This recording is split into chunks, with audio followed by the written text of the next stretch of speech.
Hi friends, பார்த்தீங்கன்னா எங்கே வந்திருக்கோம் பார்த்தீங்கன்னா, ஒரு மாமரம் தோட்டம். அதாவது நாங்கள் எப்பொழுது தோட்டத்துக்கு போகிறது வழக்கம். இன்றைக்கி இந்த மாதிரி தோட்டத்துக்கு போயிருந்தோம்.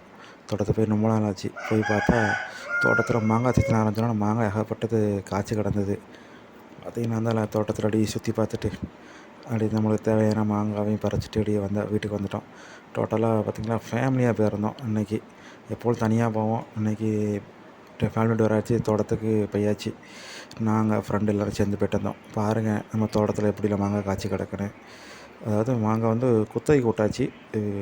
அவங்க குத்தகைக்காரங்க எடுத்துகிட்டு போயிடுவாங்க. விற்பனைக்கு இல்லை. யாரும் என்கிட்ட விற்பனைக்கு கேட்டு மெசேஜ் பண்ணாதீங்க, எனக்கு கிடைக்காது. குத்தகைக்கு விட்டதுனால அவங்களே பறிச்சிட்டு போயிடுவாங்க. சரியா ஃப்ரெண்ட்ஸ், பாருங்கள் என்னென்ன மாங்காய் தோட்டத்தில் கிடக்கு. ஏகப்பட்ட மாங்காய் கிடக்கு. கிளிமூக்கு மாங்காய்லேருந்து எல்லா மாங்காய், சப்போட்டா மாங்காயில் நிறைய வெரைட்டியான மாம்பழம்லாம் மாங்காய் இதெல்லாம் கிடக்கு எங்கள் தோட்டத்தில். பார்த்துக்கிடுங்க நம்ம தோட்டத்தில் என்னென்ன மாங்காய்லாம் கிடக்குன்னு காட்டுறோம் எடுத்து. சரியா, அப்படி கொஞ்சம் வீட்டுக்கு கொஞ்சம் தேவைப்பட்டுச்சுன்னு பறிச்சிட்டு வந்துட்டோம் நம்ம தோட்டத்தில் இருந்து. பாருங்கள் நம்ம தோட்டத்தை எவ்வளோ சுற்றி காட்டுறோம் பாருங்கள். அது மாதிரி வீடியோ பிடிச்சா லைக் பண்ணுங்கள், ஷேர் பண்ணுங்கள், கமெண்ட் பண்ணுங்கள், நண்பருக்கு அதிகமாக ஷேர் பண்ணுங்கள்.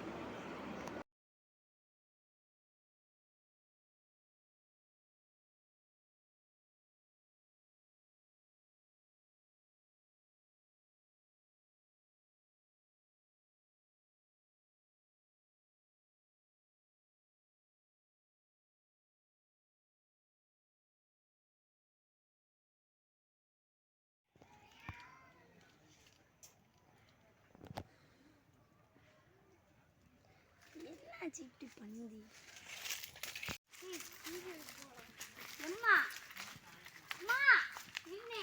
போங்க.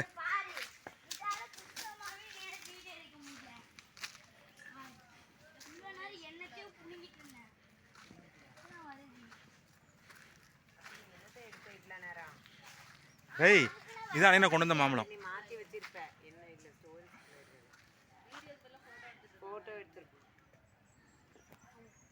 அழகாட்டு கிட்ட கிடந்ததுலாம் வளைச்சு எடுத்து எடுத்தேன்.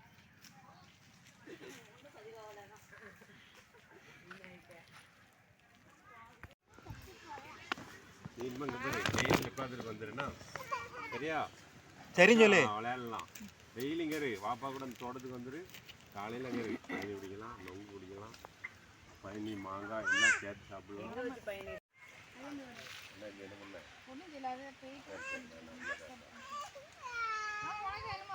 எங்கப்பா கழுவுனீங்க? பையனும் கழுவவே இல்லை. காலில் பட்டு